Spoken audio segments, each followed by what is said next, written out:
Okay, well, hello and welcome to the Blueprint Review podcast, our monthly relaxed chat about a wide range of films, new or old, popular or obscure, focusing largely on physical media.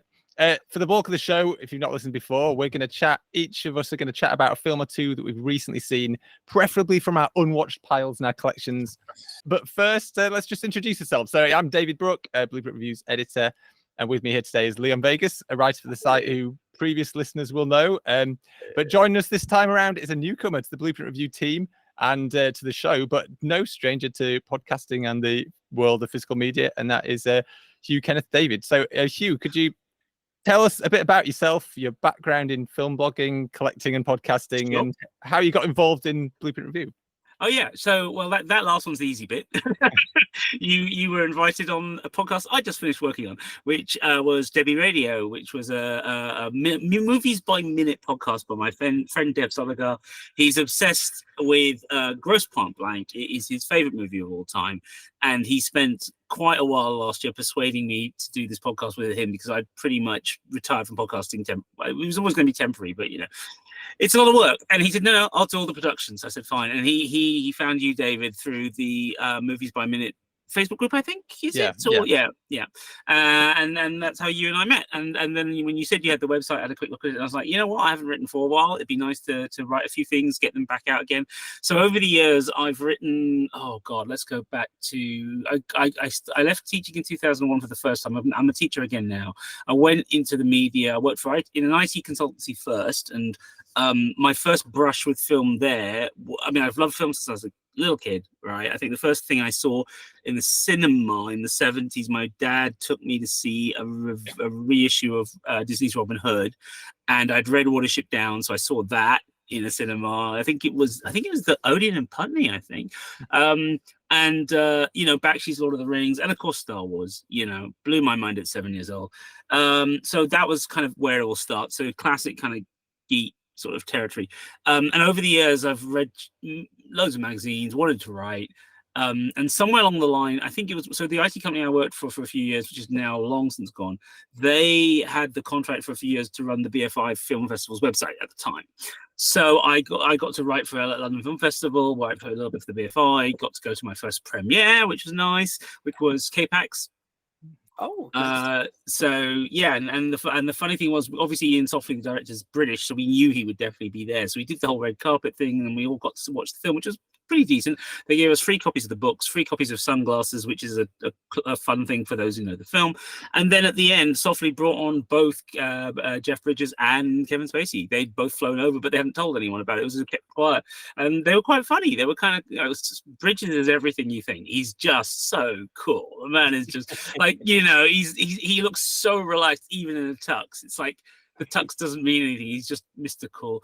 Spacey was pretty kind of, I mean, he's kind of, he was very high energy. But that was cool, and that kind of gave me the bug. And I said to my bosses, can I write for the website? Because you guys need more content. And they're like, yeah, sure. And from then on, it just snowballed. I went to work for a DVD company a few years later, worked in anime for 8 years. I worked on anime. And while I was doing that, it was so hard to get stuff written about anime in 2003. It wasn't a big thing. There was a handful of companies. And so I started working very closely with advertisers and editors to try and get content done, write press releases, get the checklists out. And through that, I met all these editors and writers, and a couple of them were like, hey, would you like to write about other films, since you obviously, you can't write about your own content? I was like, I'd love to. That'd be great. So the ad guy at, was it Future, I think, at the time, took me to see Interstellar 555, the Daft Punk anime, as a preview. And so I got in to see that, and I was like, and then I was like, okay, I'll write that up for what was then DVD Times website. And I can't remember what it was last called. And so I wrote for them for several years, and then did some writing for Neo magazine in my capacity as somebody working in the anime business, did an insider column. Did some work for SFX. We tried a couple of anime specials, so I did some stuff for them there. That was after I'd left anime itself. I worked for 2 years with Tartan's Palisade Tartan, sorry, the guys who brought out the old Tartan catalog. Got them back on the market. I was the one who helped. I put together the Blu-rays that were the first wave of Blu-rays they did. So that was the much derided version of A Tale of Two Sisters, decent editions of the Park Chan-wook trilogy. I did all of those. I had 2 months to learn how to do HD from scratch, like 2 months. Like literally, like where's the materials? Like, oh, we got an Excel spreadsheet. Go find them. HMV have a deadline. We have to have them in by then. I was like, oh. So I learned all about it from scratch, which was cool. And then after that, I went off to be head of marketing for Network for 2 years again, which was amazing. Like, I got to work on the Sweeney, man. I mean, come on. HD release of the Sweeney. I mean, that was a joy. I mean, I was too late for working on stuff like The Prisoner. They'd already all done all that, but I got to work on The Persuaders, the HD release of that. Oh, nice. We did an amazing limited event for fans with Roger Moore himself there. He was 86 at the time. I think it was about 2 years before he died, and I didn't know until we worked on that show that Barry Norman, the famous film critic, his dad was a director.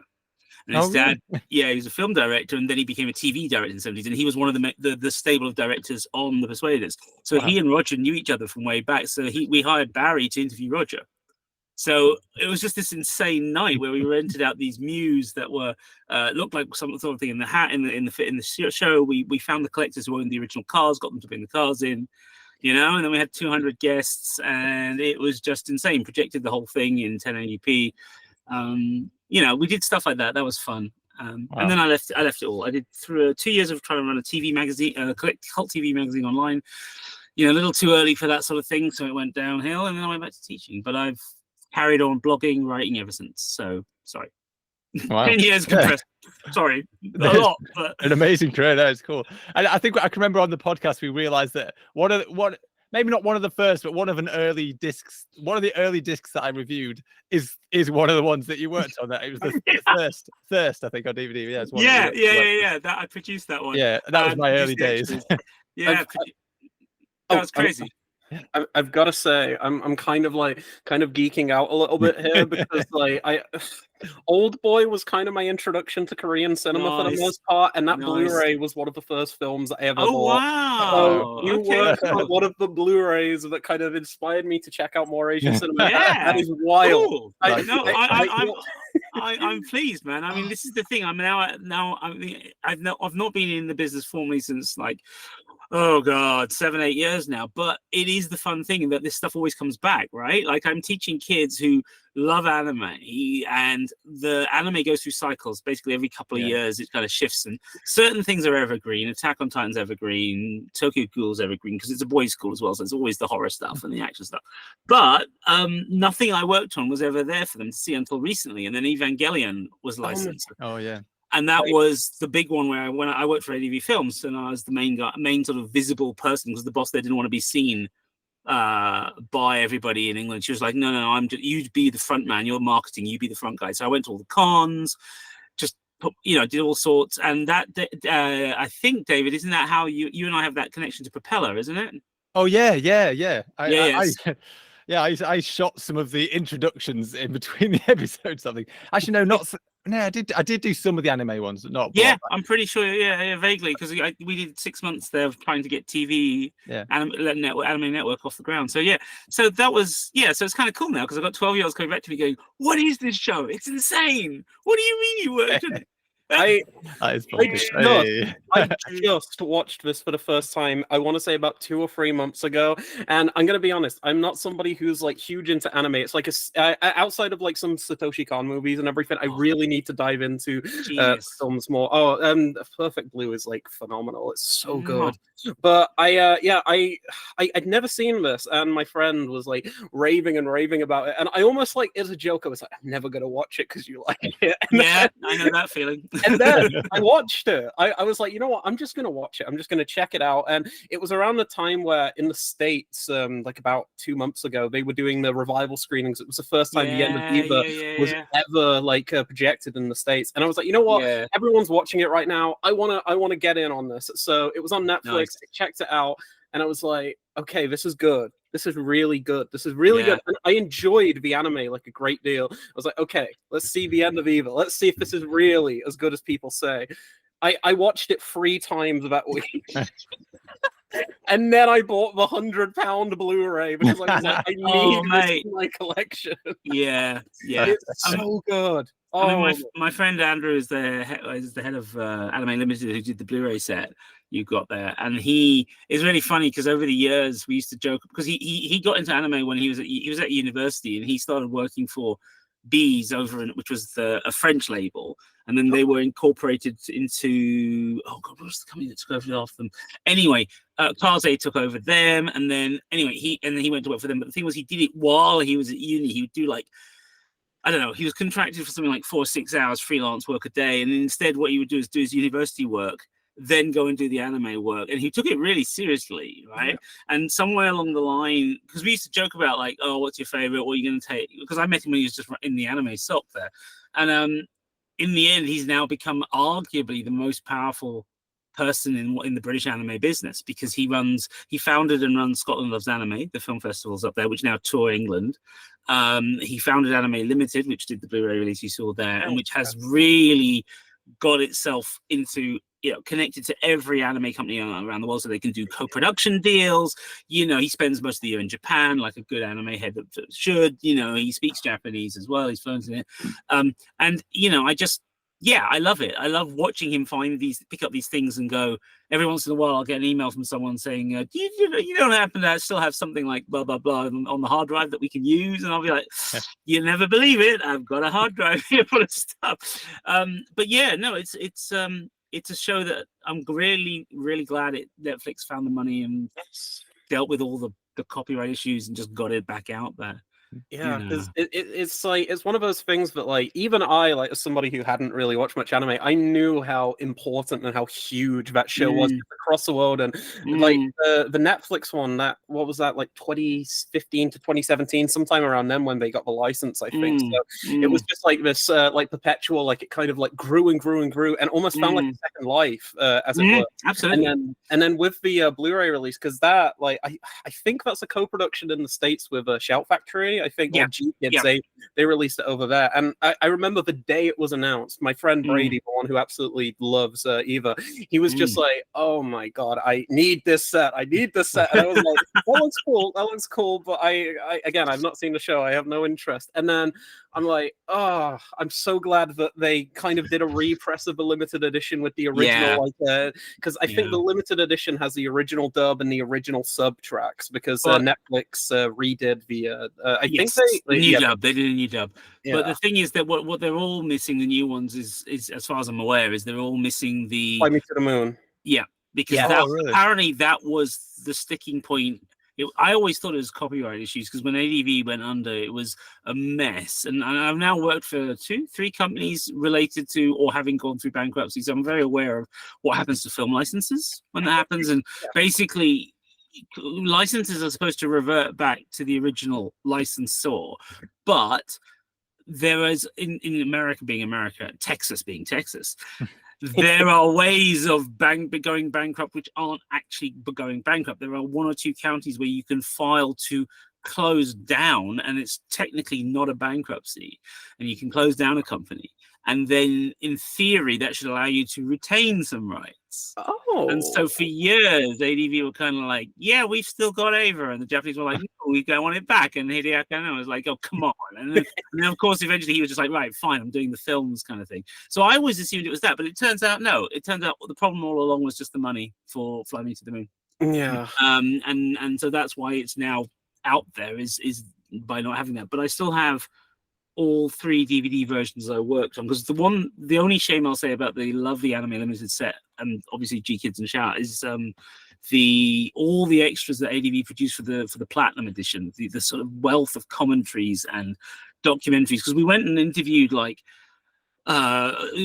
Texas has got some really good universities, so we went and interviewed people on philosophy and religion, and got into all the stuff that you need to know to understand Ava, right? No, completely. Of course, all of that is not on these new ones because, of course, that would have required going out there, finding the original participants, getting their license agreements for the new version. Extras are a whole other thing, and then you'd have had to pay the BBFC for all of those. Or presumably you could have got the original BBFC certificate for them. But anyway, the point is it's a mess, and I can see why it was just like, forget all that, we'll just put our extras on and be done.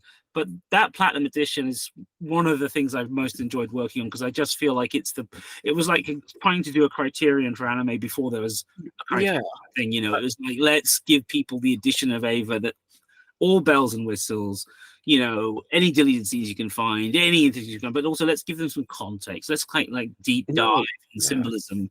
So if you can ever find that anywhere, that is worth looking for, because I was going to ask, is that expensive? I imagine, given that it's Ava, I imagine it's going to be very expensive. Do you know what? It probably is, but it's always surprising what things go for and where and when on eBay. Every once in a while there's that thing where somebody just happens to be getting rid of a collection and they don't really. The other thing is, of course, what anime cons we still have outside of the big things, sort of stuff like Minami-Con and not Kitakon, they've gone now, what's the other one, Kokoro-Con, and a couple of others. I mean, a lot of these have bring and buys still. Okay. So, people will bring along their collections and sell stuff off, and you can sometimes get a good deal there. So, I mean, here we go. So the tin version that we did, so we were the first lot in England to do tins as a way of packaging limited editions. Because my partner, she's a massive anime fan, we met through anime, she had bought the American Funimation Full Metal Alchemist tins. Okay. So at one point my designer was like, can you get her to bring those in, and I want to have a look at that, because he was like entranced by the idea of doing something platinum with platinum. And so that's how we came up with the idea of the steel tin, the tin box, right, with the printed thing. So anyway, I can see one on eBay, pre-owned, £90. Okay. Is that a DVD or Blu-ray? Yep, DVD. This is all DVD. I'm pretty sure my brother has that somewhere. There he you has go. No idea what there it's you go. Although he has a habit of getting rid of stuff, so God knows what there he's you go. It. Keep an eye on him. And then the original cardboard cover one we did before the tin is 130 quid at the moment. Oh, that's actually fascinating. I just thought about words. It's fascinating that the cardboard one's more expensive than the platinum tin edition. Yeah, I mean, I think it's because we had to compress some of the booklets for the tin, so there's more content in the booklets in the card version. Because I remember working, basically if you buy a UK DVD that was an ADV one, almost certainly I wrote or co-wrote or rewrote the text. Yeah. So the majority of it, and we used to have to work on trying to get these things to fit the number of pages, and like you get sent a file from America and it'd be like, oh wait, we can't do that because over here we've got this cost and we can only have this many pages, and so you'd have to decide what stays, what goes. I think we had that problem with Azumanga Daioh, with trying to keep everything as much as we could in the booklets. But inevitably, you're like, we're gonna have to let that bit go because that was such a. If you've never seen Azumanga Daioh, it's really fun little. It's one of the early attempts at doing slice of life. Okay. It's about a bunch of schoolgirls and it just follows them through high school. That's literally the plot. Okay. And as an ex-teacher, I love it. It's one of the few anime my mum enjoyed. She was an ex-teacher, and she never understood me when I got into the media. I loved it. I was finally in the media. She never got it. She was like, I don't understand what you do. And so I brought her this disc one time. I said, watch this, Ma. I think you'll enjoy this. And she turned around at the end and was like, this is the sort of stuff you used to watch when you were a kid. I was like, yes, Ma, that's it, exactly. But also the way they get the teachers is so accurate. There's an English teacher in there who has been, I've done some of the things she's done, or I know people like her. Right, like there's a bit in both the manga and the anime where she turns up late for her sixth form and they're like, where have you been, why are you huffing and puffing? And it turns out that she wanted the whatever fake name they gave for the latest PlayStation game, so she wanted to beat the queue before all the kids got in. So she was there at the shop at opening time, grabbed the copy and moved it back to school. And I was like, yeah, modern teaching, your priorities have got to be straight. But the thing was, the booklets used to have it little infused with various stuff that we translated from the Japanese, profiles of the characters, little jokes about the school, and then there would be a recipe. Ooh. And so we had to try and figure out a way to the recipes were the thing. We were like, we've got to keep the recipes. Like if we lose something else, we got to keep the recipes because everyone's going to love that. And that we managed to do. So that was a lot of fun. Right. Yeah. And then when digital came along, you were able to just put stuff up. We started to just go, if we can't fit it in, we'll put it on the website. Yeah. And that's kind of where we are these days, isn't it? Yeah. Oh, you've got like an incredible like work history. I feel like I've just been writing for a year. I have no like fun things. Leon, this means you've got the time to do all of that. Yeah. It's in front of you. I do watch like an insane amount of films yearly. Like I think I have too much time almost. Well, I mean, so David, the format of this thing is we talk about something we've watched recently, right? It was going to be, I was going to say, yeah, I don't mind it, but we'll move on to that. Well, no, I was just going to say, because I'm kind of interested if Leon watches like that many films, because I used to and I don't anymore. I'm kind of interested as to what we watched recently.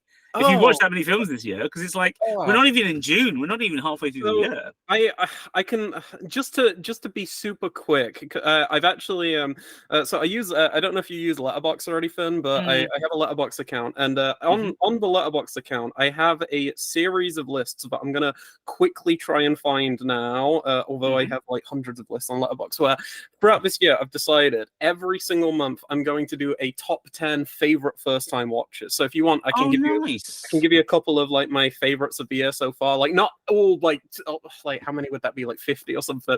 But I can go for a couple of like favorite first time watches if you'd like to hear, maybe. So what we got? So in January, I'll just do, let's say, like the top 2 of each month, so I'm not here all day. But my favorite 2 first time watches in January. The first one was Dog Day Afternoon, Sidney Lumet movie. I watched that again like a week after first seeing it. I thought that was like absolutely incredible. And for Blueprint, I reviewed the 4K disc of Peeping Tom for the first time, and I was blown away by that. That was my first Michael Powell film ever. I still need to see what a place to start. I was blown away. Like I was like, oh, this is amazing. How is he doing this at this time, at this era? It's just absolutely incredible. In February, Burial Ground, the Italian zombie movie. I'm not going to defend it as like high art, but I had so much fun with it. It was like I'm kind of a sucker for schlocky horror every now and again, and Italian cinema I adore, like Argento work and all of that. I said Argento, Fulci, like so many amazing filmmakers back there. But I also I watched Spike Lee's Bamboozled, and I thought that was good film. Yeah, that I think that's like top 3, like my top 3 Spike right now are like Do the Right Thing, Bamboozled, and 25th Hour. Believe it or not, that's a great fantastic. And then let's go in March. I'm so sorry about like screwing the structure of this update. Yeah, it's all right. We'll try and keep it short the next bit, although I don't think it'll happen. We'll play it by ear. As I say, I like to keep it relaxed. I just like chatting about movies. Yeah, go for it. I don't mind. my favorites from March, End of Ava, of course. Like that was my favorite of March, and John Waters' Cecil B. Demented. I thought that was I saw it in the cinema. That's a good film. I wanted to get a Blu-ray over here. I really do. It needs like some boutique release, because John Waters, he's one of my favorite directors, maybe ever. I think like he's great. Like Female Trouble is probably the funniest film I've ever seen. It's incredible. And then in April, my favorite 2, actually I'm gonna go 4 for this because the top 4 are just amazing. Challengers, the new film in cinemas. I absolutely adore that. I'm not huge on Luca's film. Like I like Call Me by Your Name. I wasn't a fan of his Suspiria remake, but I was blown away by Challengers. I've seen it 3 times now. It's by far my favorite of the year. Also, I subscribed to the Criterion Channel, you know, the US streaming service, because my friend Brady, he's in Canada, so he subscribes to it, and you can watch it. And I watched One Car Wise Chunking Express for the first time. So good. It's so amazing. Good. It's Isn't it just so good? It's probably one of the most relaxing, calming movies I've ever watched in my entire life. I'm so entranced in the romance in it, both romances in it. It's incredible. Death Sentence by James Wan, which is a great film. Great Death Wish riff. I'd argue it's probably the best Death Wish film ever made. Even though the thing is, it's from it's from the other book by the same writer as Death Wish. He wrote 2 books. So this technically it's the sequel, and it's in that sense you could argue it's trying to be closer to the tone of Brian Garfield's novels than the films were. So I think but also I just think it's also the point where we realized James Wan could do other stuff. Oh yeah, instead of really well, not just horror. James Wan's one of my favorites. Malignant from a few years ago is just it's incredible. Malignant's fantastic. And finally, in April, I watched The Vanishing for the first time. Switzer. Yes, what a film! I watched both The Vanishings. Interesting. I like doing that. I love if I've never seen a film before, I love not just watching it, but if there's a remake, I'll watch the remake. I want to see what they do. You know the remake was directed by the same guy, yeah. right? Yeah. This is what makes it so interesting. I will say, I think the remake's kind of terrible, but the original is amazing. The original's amazing. It's if I had to compare The Vanishing to anything like the remake, I'd say the closest comparison I can make is Spike Lee's Old Boy, where it's just I don't understand what happened here. Yeah. It's because I don't know. Have you guys seen the Old Boy remake? I avoided it. Yeah. I love Spike. I'm not doing this. Yeah. If you didn't know, it's the only film in Spike's entire history which doesn't have the trademark of Spike Lee joint in the opening credits. It says Spike Lee film, and you know something's up. Then you know something's up. I will say, the US Old Boy is by far one of the most perplexing movies I've ever watched in my entire life.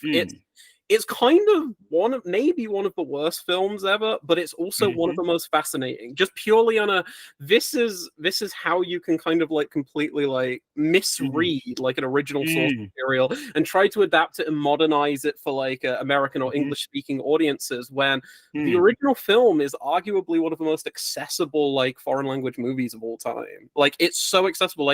You could probably just as long as people are into it's a bit brutal. Not exactly. Let's eat an octopus live. Come on. Well, let me rephrase it. It's in terms of one of the in terms of Korean cinema and everything. I think it's one of the first films a lot of people, I know it was for me at least, but one of the first Korean language films that most people who are into genre cinema, should I say, check out initially before diving into some of the other work. And I just feel if you want to watch a good revenge film, watch Old Boy. Don't remake it. Just watch the original, because the original's amazing.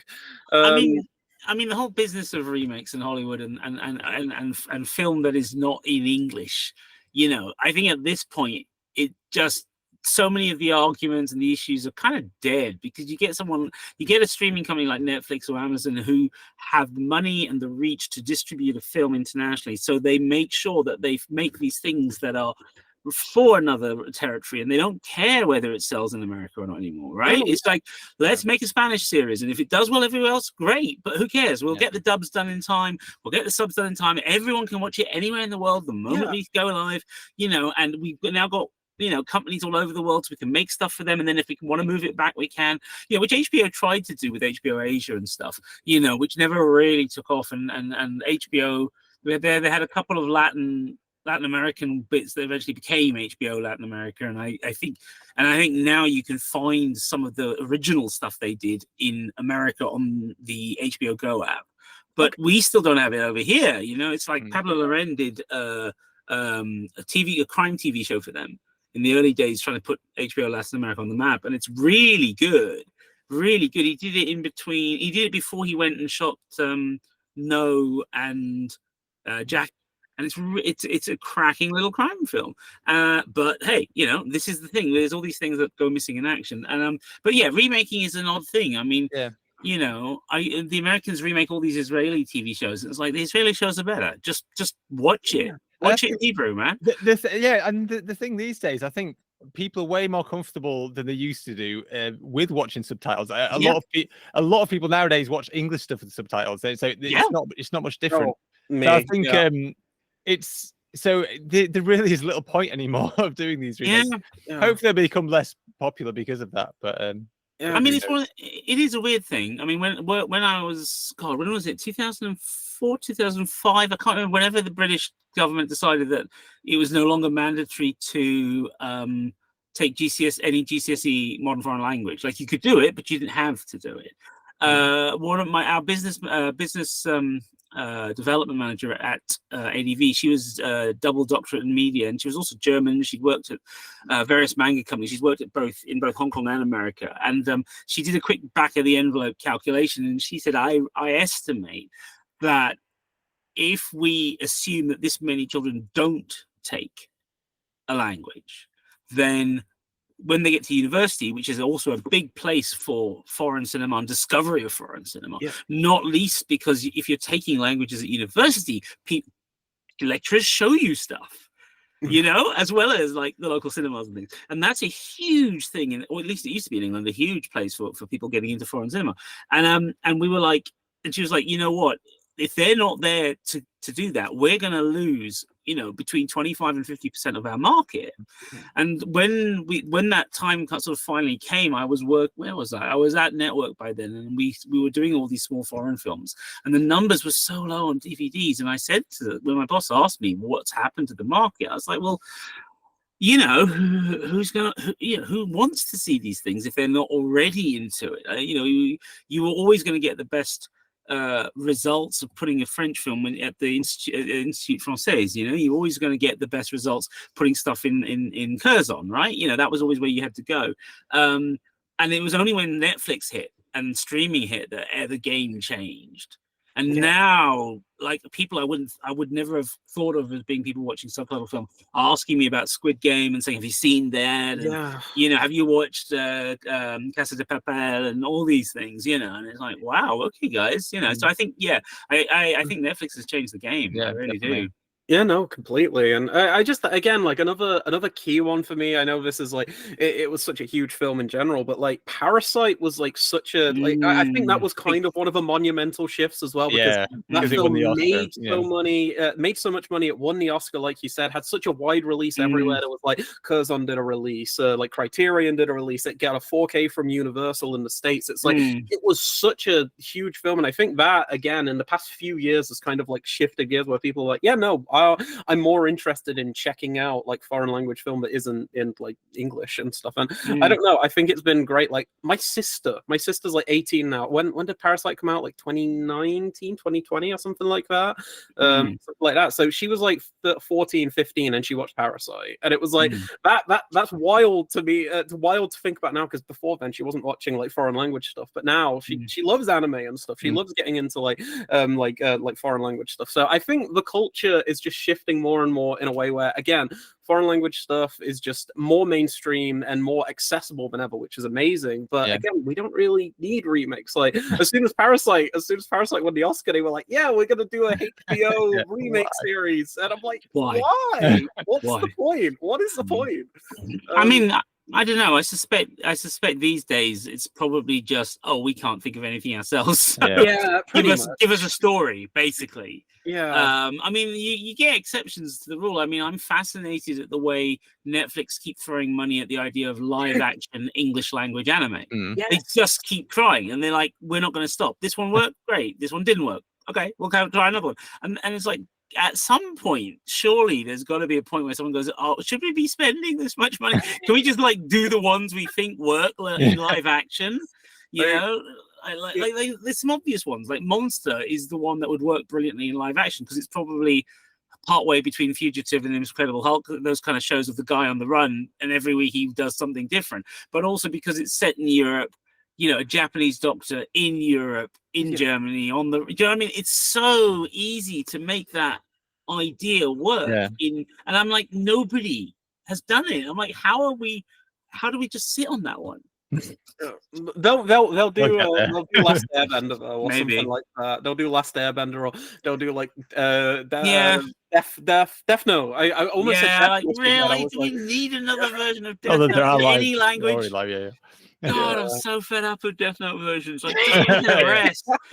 Even the original manga is less just like, oh, after volume 11, I was just like, give up, please. It's one of the it's not often you read or I hate it when you read or watch anything and what goes on behind the scenes of the production is visible through it. Like, even if you don't know that thing happened, like, you never read anything about it, you didn't hear it, and you're sitting there watching this thing, and you're going, wait a minute, that's weird. The only way this could be is if something happened. Yeah. Right, and Death Note, to me, I mean, I'm sure the original mangaka, was very creative and all that, but there was a point where it just felt like he'd run out of what to do. So it's like, let's just create a few new characters because I've got my contract and I need to keep churning out every monthly episode. I mean, there's always a few anime that are and manga that are like that. They go on for ages. And I think, I mean, American comics suffer the same thing. I don't think I've read an X-Men since, God, I don't know. I mean, the last time I actually was into X-Men and buying it monthly was like the last Chris Claremont issue when he gave up and moved on, and then I gave up because I was just like, I don't care about any of the new writers. And we've had a few runs, Morrison made a good run, but after a while you're just like, well, we're just doing the same thing again and again. We just keep going back to the same characters and finding a way to reset them and finding a way to retcon everything. And you just, I mean, Doctor Who's doing that right now, as a TV in TV terms. It's basically like, how do we keep this thing going but make it for a new audience, a young audience? And there's a point where, as an older member of the audience, I can't help it. There's going to be a point where it's just not going to be reaching me as much. And I accept that, but it is a thing. It is a thing where, you sometimes think some things would be better off, being cut short by a good editor who said, you know what, that's cool. End it here. Write the ending now, guys. Come on, let's wrap it up, Yeah, no, absolutely. Oh, but yeah, this has been like such a fun podcast already. But if you guys are up for it, I'm up for like talking about what we've watched recently. Just because I feel like we're gonna be going so. I feel bad for David. You kind of did, but no, it's all right. Well, David, what have you been watching? I'm going to ask what you. Have I been watching? I was going to say we were supposed to talk about upcoming Blu-rays, but I might ignore that because we'll just go off on for ages. You can do that too. Don't worry, I've got a few things to We'll let's quickly do that first. I'm going to stick to the plan-ish. I'm going to quickly whiz through what has been announced that I'm excited about anyway. Yeah. First up, Radiance. I'm always excited by what Radiance release because they're always interesting films. A lot of the time I've not heard of them, but that's kind of why I'm excited about them. I'm not that interested in the 27th version of whatever horror movie is being re-released the gazillionth time. I want to watch new stuff. I like watching interesting stuff, and they dig out some absolute gems. And I'm a big film noir fan. I'm a world cinema fan, so World Noir Volume 2 to me is just yes. So they've announced that. I've got Volume 1 up there, so I'm going to have a little friend for it when the Volume 2 comes out. So I'm looking forward to that. The other one I'm looking forward to is The Last Starfighter by Arrow, but I'm not sure why. It's a film I might have seen when I was a kid, but I don't think so. But it's one I keep hearing people talk about it, and it came out mid-80s. It should be my kind of film. I think that nostalgia vibe will be there, even if I didn't see it. And it's something I've been meaning to see for a while. It's been on my watch list for a while, and now I have a chance to watch it. So I'm just and the Blu-ray looks awesome. There's billions of special features on there. So so I'm there. Even if I've not seen it and it might be terrible, I'm still there. It should be fun. Do you guys remember a magazine that only lasted about a year and a half here in England called Geeky Monkey? Oh, no, I don't spell that. No. Yeah, it was a print run. I got tapped to do a column for them on retro movies. So that was my chance to rewatch. I was like, great, I can rewatch a whole bunch of films. So I ended up rewatching The Last Starfighter, which I had not seen since VHS. And surprisingly, I thought it held up really well. I was really surprised, and I picked up the Arrow US 4K, and I mean, it's a great set. Arrow have done it complete justice. It's absolutely worth everyone's time. The fact that we're getting a UK edition is wonderful news. I think that's terrific. Yeah, because I think that was like one of the first titles. Because I noticed on the spine, like it's Warner over here, but I think in the States it's Universal, right? Yeah. Yeah. So because I think that and The Man from Uncle, which I'm gonna review for, Mm-hmm. they're The the Warner thing. they're the two like first WB releases we've got Yeah. on from Arrow. So I'm really excited to see what the future holds from Yeah, Arrow. Yeah. it's License. very interesting because yeah, it's like Yeah. usually Warner Brothers just do the archive and their own kind of thing. So it's interesting Yeah. to see if anyone else is going to pick up any of the titles or if Arrow are going to kind of go heavy with it. It's an interesting turn of events. Yes. I suspect it's probably been brought about because all the archive stuff in the UK pretty much goes through HMV and their premium edition. So I imagine, and I don't think they thought that would have been worth putting 4K through. So at that point you want a boutique, isn't it? Really, it's kind of you kind of it's either do it yourself, or if you don't think it's gonna be worth the cost, go to a boutique. And Arrow's the right guys. Well, and they've stopped the premium collection stopped now, hasn't it? Because pretty much they've started doing the Warner Archive in the UK instead. Yes, like on their own. Yeah. So it will be interesting to see what happens with those. Cool. Leon, what are you looking forward to that's been announced recently? I'll spin through these real fast. So first off, I'm reviewing it for the site. I hope they send the 4K, but even if they send a Blu-ray, I'm just excited to revisit this. Risky Business from Criterion, amazing film. I watched that for the first time about 5 or 6 years ago. I was like, holy crap, Tom Cruise has this in him. And I'm like, I'm always more and more surprised by Cruise every time I venture into like his older, like first like 2 decades of work. Really, he's just incredible. So really excited for that. Now this one's really, really bizarre to me, but Icon are releasing Malcolm X on 4K. Yeah. Which is really interesting because it's Criterion in the States, and I thought Criterion would have like ported that over for sure. But still, I'm really excited because I've never seen Malcolm X. That's like the big Spike Lee spot. I've heard amazing things. So as soon as that, if we get a chance, I'm probably going to ask to review that for the site. But if not, I'll probably pick up the 4K at some point. Icon are also releasing a new film that came out this year, which I haven't seen, but sounds something. It's have either of you guys heard of Sasquatch Sunset? Yeah. Yeah. It sounds wild, and I'm very excited to check that out. I think Icon are releasing that on Blu-ray in like 3 or 4 months, so I'm really excited to see that. That's a bit away, but I'm excited for that. You were talking about like horror films getting a billion release. Elm Street's getting a 4K. Yeah, about that. Yeah, can't wait. So excited. Craven's great, and I'm hoping WB do the film justice, because we've been like using that old like 2009 Blu-ray scan for so long now, and it doesn't look very good. So seeing this actually restored for the first time in potentially decades, I'm like, oh, this is amazing. And apparently they're working on sequels too at some point, which is great. This is a re-release, but Sony are releasing Taxi Driver and 4K and like Steelbook instead of the Columbia Classic set. Taxi Driver is amazing. I want that. I need that. And finally, from last year, I didn't ever expect this to get 4K, but Michael Mann's Ferrari is getting a 4K from Universal, which really surprised me. I was like, I couldn't believe that, because I thought it's a Sky like Now TV movie. I was like, we'll be lucky if it gets a DVD. But yeah, that's getting a 4K, and I'm like, yes, I caught Ferrari in the cinema, like all Man films. It's amazing. It's so good. Penelope Cruz gave maybe my favorite performance of last year in that film. Did either of you see Ferrari? Nope, but I'm a man addict. I've pre-ordered the 4K already. It's so good. It's like you're in for a treat. You're in for a treat. I mean, the thing is, it's one of his. It's the fact that he's waited. It's taken so long to make it. Yes, like it's not off. We're getting to that point where all of these guys are a certain age, and in terms of and they're still. Some of them are still putting out stuff like, look at old Ridley, just bashing them out one after another. But in Mann's case, it's like what you don't see as much of is like these passion projects that they've been hanging on to, trying to get made. There's often a point where, like Guillermo del Toro, there's a bunch of projects that he wanted to do that he's just decided he's not doing. Like, he's focusing on the things he wants to do at this age that he's at now. Hence why he's going through all of these properties like Pinocchio and Frankenstein, because this is what he really wants to do. And there's other stuff that he said, you know what, somebody comes to me and says, hey, I want to make that. Yeah, I'll produce it. So the one thing I asked him about when he's at Fright Fest that I've always wanted to see is his Mexican spaghetti Western, which was basically the Count of Monte Cristo as a spaghetti western. And I'm like, oh my god! But he says that's he's not going to do it. But if somebody went to him and said, you know what, can I produce that? Can I direct that script? He'll be like, yeah, sure.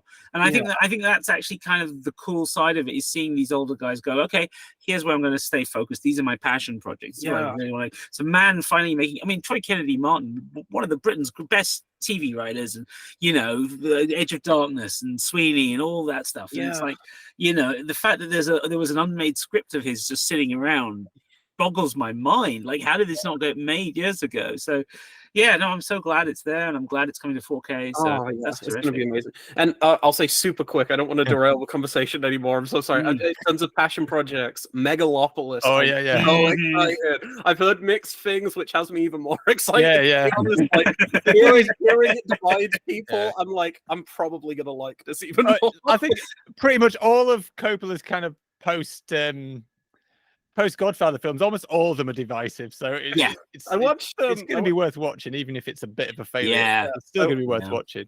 I watched Jack for the first time the other day. Which one? Sorry, Jack. Okay. Oh wow. Okay. That's beyond divisive. I think yeah. I'm not saying anything. No. But Hugh, what are you excited for? The Blu-rays. Oh god, so it's kind of weird, because I made a short list on Blu-ray.com the other year of things I want to see come out in 4K. The amount of them that's been announced boggles my mind. Like, admittedly, some of them are probably so far away, because they've just simply announced the fact they're gonna do it. So Kino Lorber in particular are very much will announce it, and then whenever. Shout Factory the same thing. So at some point we will see a 4K of Dust Devil from Richard Stanley, which I absolutely love. I'm originally South African Indian, and it's one of those rare films made by a South African, but kind of obliquely taking in elements of the South African experience, but it's very much Italian horror influenced, Italian Western influenced. And it's got some really good performers in it, doing in an unusual scene. Trying to remember the name of the actress. Is it Chelsea Fields, the one who played Bruce Willis's wife in Last Boy Scout? She gets a final girl role. Zach Smoke, who was a South African, who he was in a whole bunch of apartheid related dramas, gets to be a cop doing an investigation.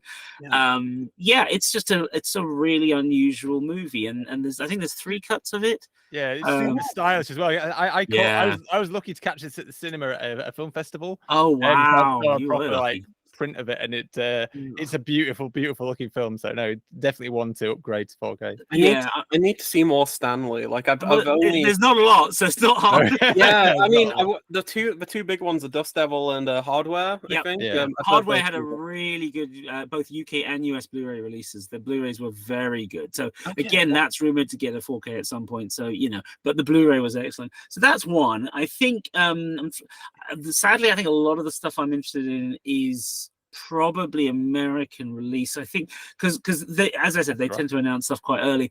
Is it Blue Underground, or is it whoever's announced it? Enzo Castellari's film High Crimes. Yes. Blue Underground, one of the great, one of those Italian Policetti that was just so hard to see for years. I think the last time I saw it was a really bad VHS rip that someone digitized. And we've been lucky enough over the last few years to slowly start getting really good editions of Policetti, and Fran over at Radiance is doing a great job of getting some of those into the UK as well, and especially the kind of historical kind of like 60s ones, that the prototypes for the genre. But this is like proper full-on in your face height of the genre, and the fact that Mike Malloy and loads of other people, names we know from behind the scenes, are all on it. They're all doing extras and commentaries. It's going to be the perfect package. I think that's going to be great. And weirdly, the third one I think for me is this is a bit of an odd one. It's already out in France, but one of the late great Jean-Paul Belmondo's more fun crime films, Le Casse, aka Burglary, which has Omar Sharif. It's got a legendary Remy Julien car chase. Sony have announced an American edition. And what's interesting is the French edition has 3 discs. It's got a disc with the French language track. It's got a second disc with the American cut with the dub, English dub, as well as some extras. And as far as 2 discs, not 3. And as far as I can see, Sony, they're announcing 2 discs, but they're not saying what extras. And I'm just, if they just port everything over, thank you very much indeed, because there are no subtitles in the French edition. And there'll be another great, 70s action, the sort of thing that was the bread and butter of cinema for a while, and regardless of which country, everybody made these sorts of films, except possibly England. I always felt like we did all our Polichetti on TV. Yeah. You know what I mean? Yeah. But it'll be nice to see that with English subs. I mean, I speak French, so I don't need English subs, but I want to be able to show my films to friends, and it's like it's always the struggle of like, where do I buy my disc from? Because I could just buy the French version, but So yeah, I think La Casse, Dust Devil, and whatever the other one I said was. My brain's gone completely now. So anyway, yeah, those are the sort of films I'm looking forward to at the moment. Pretty much. Awesome. Cool. Excellent. Well, let's move right on and let's talk about what we've watched from our collection. So yeah, we'll try and keep it short because keep looking at my watch. I'm like, I've got an early start tomorrow, but no worries. I'm so sorry. But don't worry about it. I'm going to kick things off. I'm actually going to be. This is a bit unusual because technically, this next film I actually watched it at the cinema, but it was played from one of my discs. Yeah. Well, I'm on the committee for Lincoln Film Society, and nice. We're having a mini season, because the main season stops for kind of spring and summer, and we're having a little mini season of films directed by women. And so we're going back, not necessarily new. We try to usually show new films, but this is fairly new to me. But yeah, I watched a film that was released in 2017 called I Am Not a Witch. Ooh. So this was directed by, and apologies for my pronunciation, this is probably totally wrong, but it's directed by Rungano Nioni. She's born in Zambia, where the film was shot. The film's technically it's Zambian, but it's a Zambian, British, French, German co-production. Okay. And it's all about a young girl called Shula, and she is she's an odd child. She's very quiet. She's she doesn't say a lot, and it's kind of it's inferred that she hasn't got a family. She's kind of it seems as though she's kind of living on her own. There's no family that ever come to kind of support her, and the people in the village where she lives, she's out in the sticks, kind of in rural Zambia. They don't trust her because she's a bit weird and a bit quiet. And when she's around, sometimes bad things will happen. And so because of this, the locals say, well, she must be a witch. But it's weird. They actually report this to the police, and the police take it seriously. They say, okay, so you think she's a witch. And they what happens is they call this member of the local authority, this kind of is a bit of a larger than life kind of figure, this big guy, and he comes down and he takes this girl and takes her to a community of witches. They have a community of witches in this region, and it's just a thing. These women are all declared witches, but she's the only sort of child. Like all the rest of them are kind of what you traditionally think of as a witch, is like a bit of an old lady. And but she's brought into this community of witches, and she kind of in terms of the other witches, she's kind of becomes friends with them. She finds a bit of a community, but what happens is especially her, but the whole group really are exploited in very unusual ways. It's the authorities use the witches. They use, especially her, they use them to kind of for all sorts of weird things around the villages. So one of the main jobs that she gets is if somebody's been caught stealing or doing something illegal, they'll have a lineup of suspects, and they'll get the witch and say, who did it? And this little girl's like, I don't know, but she has to choose someone. So she's just like, him, he looks a bit dodgy. And so she gets it right the first time. So this kind of, it's not, I keep wanting to call him a mayor. He's not actually the mayor, but he's like an official. And he's like, oh, she's brilliant. Yeah, let's use her all the time. And he's just, it's kind of like about them exploiting this little girl, assuming that she's a witch. And and it kind of goes on from there. And it's a very odd little film, but it's but I was really drawn to it. It's quite an enigmatic film, I guess is the way to say it, because it's hard to kind of get your finger on exactly what is trying to say. I mean, there's clear things, as I say, about the exploitation of them, but it's an odd mixture of kind of comedy and drama. There's satire in there, there's surrealism in there. It's very odd at times, as I say. So it makes it a hard film to nail down, but that's kind of why I liked it. So it's a really fascinating film, and it's beautifully shot. It makes good use of locations. It is, as I say, it's shot out in Zambia and in some of these villages and things, and there's some quite unusual compositions and some unusual directorial decisions in terms of what she shows, how she cuts things. Especially the end is quite abrupt, but at the same time quite moving. And it's from what I believe, I've got the Kurtzon Blu-ray. Awesome, yeah. I've listened to most of the interviews. I haven't. There's some short films on there as well from the same director. I've not had a chance to watch those yet. But from the interviews, it sounds as though most of the cast are non-professionals, but certainly the young lead, like the lead actress, Maggie. Again, sorry for these pronunciation. Maggie Malubwa. She was just a girl that when they were doing location scouts, they were taking a picture for location and they wanted someone who might look like the witch to be in there, and they grabbed this girl. Oh, you just stand there, take a picture. But when they went to casting, they're like, actually, no one is as good as that girl. Just had the right look. Wow! And they just they had to ask the village elders, like, please find this girl. We don't know where she is, and they found her for them. And they gave her an audition still because they weren't sure what she was like acting. They'd only seen it, but luckily she was just responded really well, and she's fantastic. She's only, I don't know how old, but not old. She's probably similar age to my eldest, maybe about 10 or something, or maybe. And she just does an amazing job. And it's, as I say, a fascinating little film that I would definitely recommend people check out. I say it's odd; it might not be to everyone's tastes, but I loved it. I thought it was really good.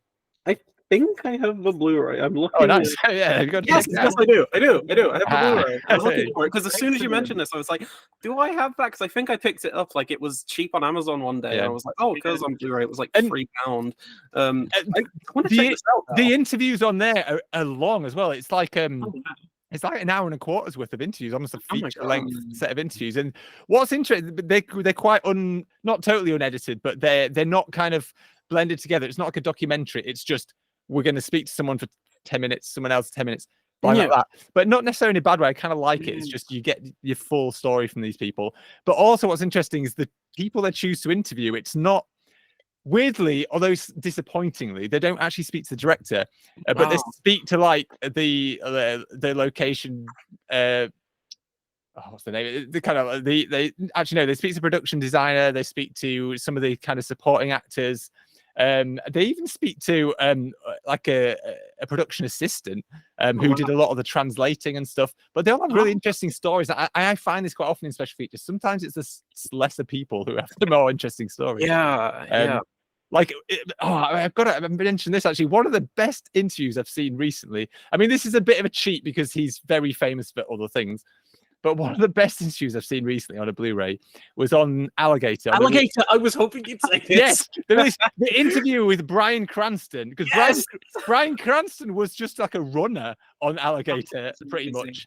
But his stories are amazing on that film, and because that was before he kind of did anything, he has so much love for that production, and it shows. And it's surprisingly moving. It's really funny, and it is the best interview. I love it. It's so amazing. I watched Alligator for the first time on like Shudder, and then I was like, I need the Shout disc. This was before like 101 announced it and everything. And I was looking on like DVD Compare, Blu-ray.com. I was like, oh, what's the disc like? And the extras, like especially like even if you look on the back, it does not list the Bryan Cranston extra. So it was just like, oh yeah, there's new interviews with directors, actresses, and I popped the disc in, and I'm like, wait. Interview with who? Wait, what? That's not listed as like, yeah, I'm clicking on it and I'm like, okay, so is this just one of those cases where it's like, oh, he's got the same name? And no, that's Bryan Cranston. That is, I completely agree. That's like one of the best like interviews I've watched him forever. It's so good. But cool. But that's what I watched anyway. As I say, I do recommend it. But awesome. Hugh, what have you been watching recently? So I'll wrap up quickly, and sorry, David, I know you got to go and make things No, better. don't worry about it. Yeah, German release of the Warner upgrade of Drunken Master 2, which I loved on Blu-ray. Loved it. Seen it years ago, so it's so nice to see it again in a lovely edition. And 88 Films Dragons Forever 4K, which is spectacular, sublime, beautiful. Amazing. I'd rewatch. Yeah, that's it. I watched Eureka. Was it Eureka who did the winner, the Lucky Stars films? Oh yeah, Yes. Yeah. So I'd watched those a few months ago, and like it struck me. Sure, the humor's dated. It's really dated, okay? And there's a lot of stuff where you're like, it's like, really? Is that what it's meant to be subtitled? But there's something almost innocent about it. Yeah. Like the humor, like yes, there's a lot of sexually oriented humor, but the women always put one over the men. yeah, Like yeah. Sammo's makes sure of that. That's his thing, right? You know he's married to Joyce Cadenzi because he always makes sure, right? It's like Choi Hawk with all the strong women. You know, someone asked him once why he does that, and he's like, "Well, because of my wife," right? And I feel like Dragons Forever has got a lot of that. There's a lot of, apart from a couple of odd bits at the beginning, once it kicks into high gear, it is just one non-stop piece after another. Great drama as well. Like it's a drama first, and then the action. Spectacular finish. Couldn't say enough good things. But the French have a lovely phrase for scenes that are so good that they stand out that you want to watch them again and again. They call them a scène d'anthologie. It's a scene you would put if you were putting together an anthology of great scenes. That's in it. That's the one that goes in. And the Dragons Forever is that finale is a scène d'anthologie. That's like so good for the ages, you know. So yeah, that's been kind of and the only other thing I've watched is the 4K reissue of Man from Nowhere from Go USA. Because nice. I only discovered the film during lockdown. I hadn't got around to watching it, and I pulled the wrapper off my Go USA Blu-ray and didn't realize that was a batch of in that year they did 2 Blu-rays that were all really messed up in the production. There was disc rot, so it got all the way to the end, and then just as they pull the knives, stops and can't work. No, that's terrible. So I had to buy a second copy, which still had that problem. And eventually, I found an Italian guy selling his Korean disc for a lot of money. And I was like, I need this. I gotta have this. Closure. Yeah. So, but the 4K edition now, I mean, they made a mistake on it. They've reissued it with Dolby Atmos. It's a slightly odd upgrade.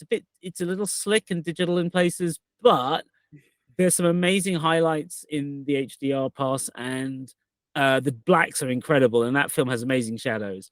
And the soundtrack now is just amazing. I mean, the way the gunfire sounds and the way the voices sound. So yeah, I mean, I can never get enough of that film. I really feel like The Man from Nowhere has probably superseded A Bittersweet Life in my book as like the great sort of Korean, underworld, one man against the world kind of thing. I'm with you on that one. It's a film that actually I don't know if you've seen the Weekends of Trash thing that I've done on. You might not have seen yet. No, I'll on find the site. But every usually about twice a year I get together with a couple of the other writers who are old friends of mine, and we watch we spend a whole weekend watching as many trashy movies as possible. And I write it up for the site. I show trailers and do really short little reviews about the trashy movies that we watched. But we actually, when I saw that film, it was actually on a Weekend of Trash, and it was way too good to be on the Weekend of Trash. But we do watch. I mean, I call it Weekend of Trash, but we do watch some classy stuff in there as well. But that was one that was like, whoa, this was really good. I might be wrong, but didn't you? Because I've read a few, like since like writing for Blueprint, I've read a few. Didn't you cover Magnificent Warriors on the Weekend of Trash one? Yes, yeah. That's an amazing film, and I was I was like, oh, that's so good. Yeah. But that's how we used to do it back in the day, It's just like you get a stack of VHSs and or you each bring one in and everyone sits down and orders food and off you go. And there'd always be that one that you were like, wait, why did you think this was rubbish? This is amazing, and those are the ones that stay with you, We've had some really bad ones though. I always stand by the fact whenever anyone says, oh, that was the worst film I've ever seen, I'm like, no. It's like you've got to see some really bad films. The worst film for me will always be Rollerblade 7. That film is borderline unwatchable. I don't know how we sat through it. It's what is that? Bad. It's oh god, I need to look up the details. I can't remember who made it. I'm adding this to my watch list. No, don't. No, yeah. It's the thing is, you get some films that are so bad they're good. This is not. It's just it's such a chore to watch. It's you look at the box art and the poster art and you think this looks so super cool. It's people on rollerblades with samurai swords. It's like, but no, it's everyone who made it seems to be absolutely wasted on something, and it's just got this real kind of like, supposedly, I think we looked into it afterwards, and it's Donald G. Jackson. He's the guy who wrote and directed it alongside Scott Shaw was the co-writer. But they've made a lot of these films that I think they call it they've made what they call their own style of filmmaking called Zen filmmaking. And I think that basically involves making shit up as it goes along. And but it doesn't work. It's so boring. It's so weird. And they have a thing like the action scenes, that what they do, I think because they didn't shoot enough, is they have a habit of just repeating the same shot. So it'd be like sword slash, it'd be like sword slash, sword slash, sword slash. It just loop the shot, and I don't know how we finished it, but we did. I think we're just gluttons of punishment. We're like, no, we did actually say during it, so should we turn it off? No, it might get better. No, it does not get better. David, you've sold me on this film. It's so bad. I mean, I'm fascinated by the fact that it They had made a $300,000 budget. $300,000. You can buy. I mean, like there's cars that go for more than that. But also, apparently, the plot line involves them taking psychedelic mushrooms to do stuff. Like, okay, so basically, that's what the film is it's meant to be people on mushrooms fighting. The craziest thing is there's multiple sequels. I think there's I don't know how many, 7 films we've not seen. Yeah, it's a series apparently. Yeah, it's loads. It's crazy. And the one that we saw, the Rollerblade 7, it's got Oscar winner Karen Black in it. Oh no! It's also got Sylvester's brother Frank Stallone in it. Yeah, well, he did a lot of that stuff in the 90s. But yeah, it's not good at all. I just found out that it's available in full on YouTube right now. I guess I know what I'm watching after the podcast. Don't say I didn't warn you.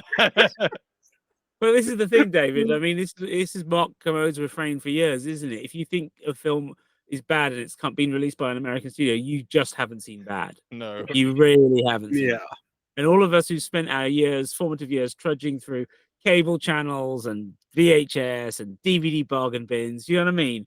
Yeah. We have seen proper bad. Yeah. We all have.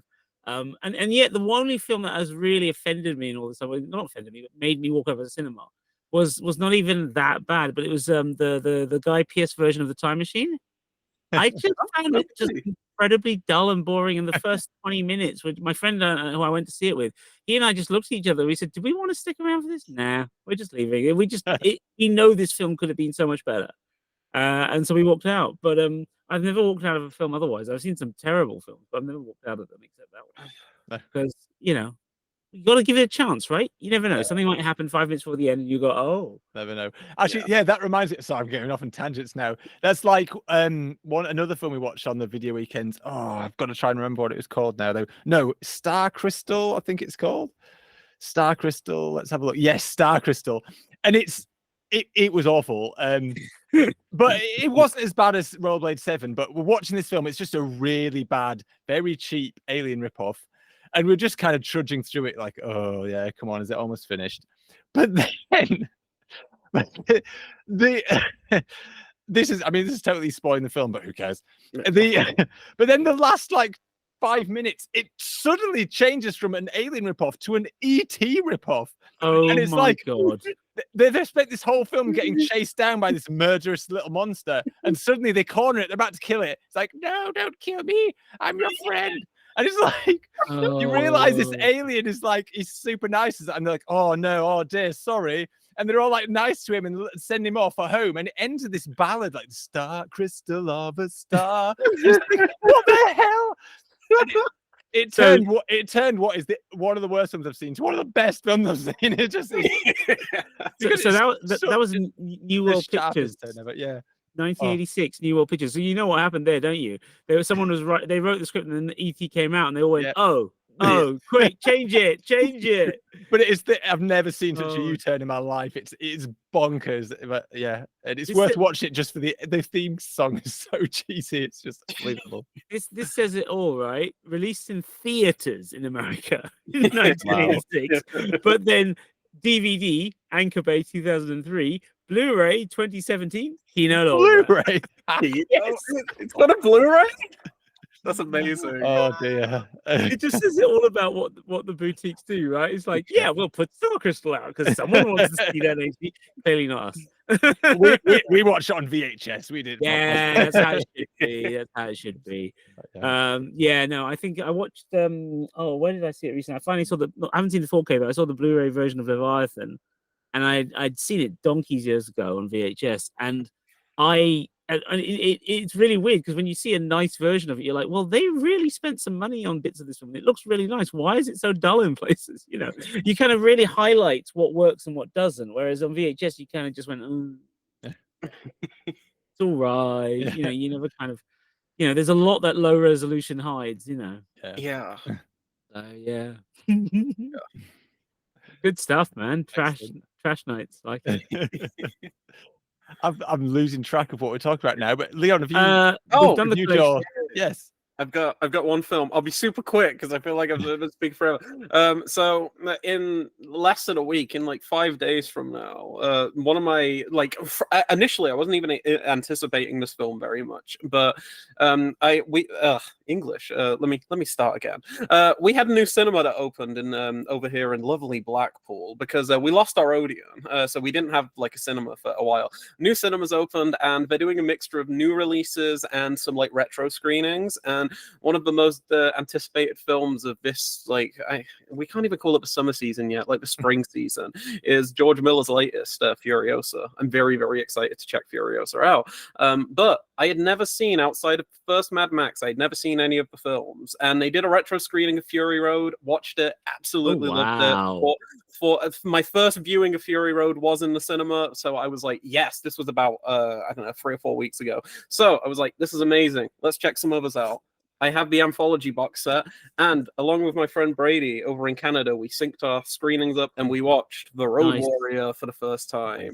Oh, Road wow. Warrior is amazing. It's so good. I mean, I think I probably like Fury Road a bit more because weirdly Fury Road is kind of just a remake of like the ideas he had. Well, every Mad Max film, from what I can tell, I still need to see Beyond Thunderdome, but every Mad Max film is essentially just like, oh, I have more money now. Let me just do the film I wanted to make all over, from the start and everything. But I'm not a huge fan of the first Mad Max film. I've watched it about 3 or 4 times. It's just something that I don't really connect with too much. So I think that's why I had a very different sort of film, isn't it? Yeah, I was like, am I gonna like The Road Warrior? It was also why I hadn't seen Fury Road for the longest time. I was like, am I gonna like it? So I put it on, and I was just like, this is what people described Mad Max as to me. It's just like there's very little dialogue. It's like almost entirely like visual storytelling. Like you can just, it's the type of film you could watch with no audio on, and you could still probably get garner all of the information you need. It's like, oh, he needs fuel. He wants to do this. This is the bad guy. Stuff like that. It's such a masterclass and such a step up from the original Mad Max, in my opinion, just in terms of like delivering on like insane action. Like some of the stunt work in that film blew my mind, and like I've seen crazy stuff before. There's that stunt in the third act with the guy who starts like flipping and flying around. I was like, that's definitely he probably hurt himself, didn't he? And then I read it up on it, and yeah, he broke many bones in his body. Yeah, but I don't know. I just really liked the simplicity of like the narrative this time. It's just like, oh yeah, there's the big is it Lord Humongous, I think, like the antagonist in the film. I love that character name. He's amazing. Big guy there on the back with the mask. I just like how like the subversion of this guy, and you think he's gonna be all like Darth Vader, intimidating, quiet. And then he's just like really well spoken and intellectual. I was like, that's a really funny kind of play on the traditional antagonist. And Mel Gibson's great as Max in this film. I liked him way more than I did in the first film, even though that's the whole point, though. You can't. The second film needs the first film to build on. But that first film is a 70s film. Yeah. It's a 1970s film in every sense of the word. It's nihilistic, it's dark, it's about rogue cops. It's into that dystopian future, but just on the edge of it. Yes. You know, the woman and kid in peril stuff, you know, that's a bit Death Wish element. Yeah. You know, all of that. It comes, and also when you look at other Australian Ozploitation films of the period as well, you know, it's like a very dark version of some of those films. And I think what's so great about the Mad Max 2, aka The Road Warrior, is them going, okay, we made all this money. What do we want to do now? We want to go mythical. We want to go legendary. Yes. You know, and we want to just, it's all about archetypes and stereotypes. And you know, it's kind of like the Australian Star Wars, right? You know, it's like yeah. borrow all these ideas and from westerns and samurai films, and we throw them all into this one film and make it particularly Australian. And I mean, yeah, it's a modern, rightly so, it's a modern classic. But I think as I get older, I enjoy the things that there are to enjoy in the first one more. But it's a hard film to enjoy if you're just coming for the entertainment. Yes, yeah. Right? It's one of those that you kind of respect more and like admire on like because again, it's like even though I'm not like a huge Mad Max fan, like I've researched so much into kind of the history, how big of a success it was, and like George Miller was like a doctor before that, I think, and then like he was like financing it stuff. It's like as a film, the fact that Mad Max exists is like one of my favorite things ever. Like I just love the fact of they really wanted to go all out, make this film, and it's one of the most, I'd argue, one of the most important independent films ever made. Like exactly. But at the same time, as you say, the one that matters, like in storytelling terms, in influence, in the way we all think of it, is the second one. Yes, 100%. I need to see Beyond Thunderdome still. I've heard mixed things, but you know what?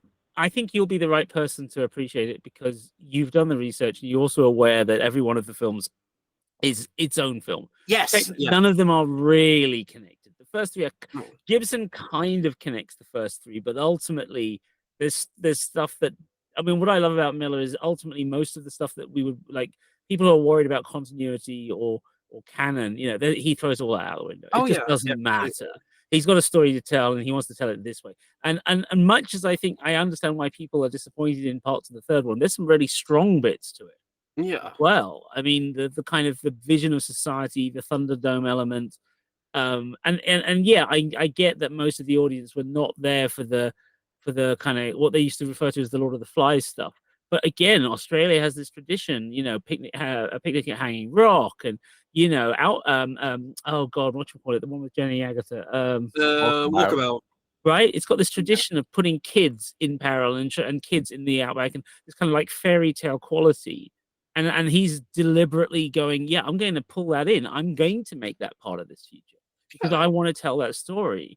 And I respect that, but I also actually kind of enjoyed it because at the end he's like, yeah, oh, and you guys want some action? Okay, here you go. Here's the last act, and the last act's great, you know. But it's not what you don't. I don't watch when I do sit down to rewatch Thunderdome. I'm not watching it for the action because I get that from 2 or from 4. I'm sitting there to kind of wallow in the world and enjoy the characters and the kind of it's that classic kind of, well, we're going to expand this a bit, we're going to play with the ideas and push a few things around, and I mean I like it. I got a soft spot for it. It's not perfect, but you know, in the same way I absolutely adore Waterworld. I love it to bits. Oh, what was so good. And it was so panned that year, and I remember going to the cinema and just going, well, this is Mad Max on jet skis. What else what more do you want? It's literally Mad Max on jet skis. And it's got Costner doing his Western thing, and Kevin Reynolds directed him so reasonably well in Prince of Thieves, and it's the two of them going, yeah, look what we can do with this amount of money in Hawaii. Go, and it looks great. It still looks great. It's got the money on the screen in that film. No, 100%. I was going to say as well, I'm really glad you kind of sold Beyond Thunderdome as that. Like, because I didn't know much going into it, but after Road Warrior, at least, I was kind of expecting it to be full on action. So knowing that it's kind of taking a back seat a little bit, that's kind of got me a bit more in the mindset where I'm like, okay, cool, I think it's important that. Because it did get criticized at the time, and there's people I know to this day. It's that typical geek thing, you know, when you see those charts of trilogies, and they always have like good, bad, you know. That's what everyone said about Mad Max for years, and I'm just like, I get that, but the point is not to expect the same. Miller doesn't want to give you the same, which is why it took him so long to do Fury Road. It wasn't, leaving aside the weather and all those issues, it was also because he just didn't want to, and I don't blame him. Why keep going back to the well when you're an artist, you know? Yeah, you know, but thank God for us that he did, because what he gave us was insane. And I'm I can't wait for Furiosa. I don't care if it's different again. If it's different again, I'm happy. That's what I want. Yeah, I don't want exactly. again. Yeah, You I've know. I've got my IMAX ticket booked and Oh, everything. me I'm meeting up with a friend I've met because I've got like a YouTube channel where I haven't uploaded them forever, but I made a friend through my YouTube like film channel and everything. He's American and he's been in the UK for a few months and he's moving back to the States. He was just doing his university stuff, but before he leaves, he's coming down to Blackpool and we're gonna see Furiosa on the big screen. I'm so excited. It's gonna be so Yes. much fun. Hopefully. But yeah, this was great. I'm so sorry for going overboard. I feel like I said that a million times, but I had such a fun time just being able to chat and everything. It's been so much fun. Cool. No, yeah, it's Yeah. been a pleasure. Is anyone got anything to plug? Any particular things you've written elsewhere or Blueprint Review that you're wanting to? I mean, I'd just like to plug where I met you, Dave, Debbie Radio, Yeah. the podcast, the Movies by Minute podcast about Gross Point Blank by Dev Savagar and myself, which is still all up there. It's all on YouTube as well as on all the usual audio versions if you want the audio version. But yeah, be prepared to sit in for a long ride from the very start. It's an odd concept, and I'm still not sure I'd do another one, but I enjoyed doing this one. I've been guesting on a few of these minute by minute ones. I must admit, it's not something I would have the patience to sit and set up and do myself. But I love guesting on them. I love going on them. I've done a load of them now. There's a movie. Most of them are with Movie Rob. Movie Rob does the Movie Rob Minute, and he's been going through all the Die Hard films. But in between the Die Hard films, he's been jumping back and forth and doing all sorts of stuff. And that's been fun. He brings me on to do that every time. So I've been doing, and I do his theme song for him at the beginning as well, randomly. I don't know why. And so it's yeah. So I do enjoy doing them, even if I wouldn't touch it myself. It's just too much work on one film. It'd drive me bonkers. But yeah, cool. Leon, I've got anything to plug, Leon? Yes. Okay. So, David, considering you run the site, so I have a packed schedule. So I just want to plug what everyone like. By the time this podcast is out, some of these reviews will be out already. But I'm just going to line up now. I'm just highlighting the ones I have discs for because maybe some of these might not get sent through like the distributors. But reviews are coming for the following titles. I'm going to speedrun these. Raging Bull, Crimson Peak, Fearless Hyena 2, Enter the Clones of Bruce, Lisa Frankenstein, Fist of Legend, the 88 Films release, The Lawnmower Man, All of Us Strangers if the disc gets sent, With Nail and I, Secretary if the imprint disc gets sent, The Conversation, Bruiser by Indicator, Risky Business, and The Man from U.N.C.L.E. I think that's everything. Wow. They're in the next few months, but I've got a packed few months. But it's good. As soon as we get off this, I know I was talking about watching that amazing sounding film, The Rollerblade 7, but I think I'm going to hold up on that. I'm just going to spend a couple of hours. I'm staying up tonight, so I'm just going to like binge through the reviews. So yeah, I've got loads coming up. Cool. Well, I am hoping to tomorrow work on. I've got some free time tomorrow. I'm hoping to work on my Valiant ones and with Eureka disc and another Eureka set, the Abashiri Prison series. I'm hoping to get those up. I think, to be honest, I'll probably get those written before I edit the podcast because I was going to do that tonight, but it's too late. So I'm going to. I don't know when I'm going to edit this podcast, but hopefully soon. Yeah, I should probably have those reviews up already, and there'll be more in the pipeline. I've always got stuff going. Yeah, it's like there's such an influx of discs coming out now that are like amazing, like these like 4K upgrades or just like Blu-ray, like worldwide premieres and stuff. It's like we are living in like the golden age for physical media, honestly. It feels like it. My wallet feels like it. Yeah. Oh yeah. That's partly why I review so much because I couldn't afford to buy them. Yes. Oh yeah. Yeah. Oh yeah. Well, it's been a pleasure, guys. Thanks for Thank coming you. on. Absolutely. We've having gone me off on. on It's been great. many tangents, but I like it. I love it. I just I don't know if people are still listening. I hope they are. But I'm enjoying myself. That's what matters. Yes. But cool. Yeah. Thank you both for being on the show, and I hope to see you again soon. Yeah. All right. Bye, Take care, everyone. guys. Thank you very much. Bye. Cheers, guys. Bye.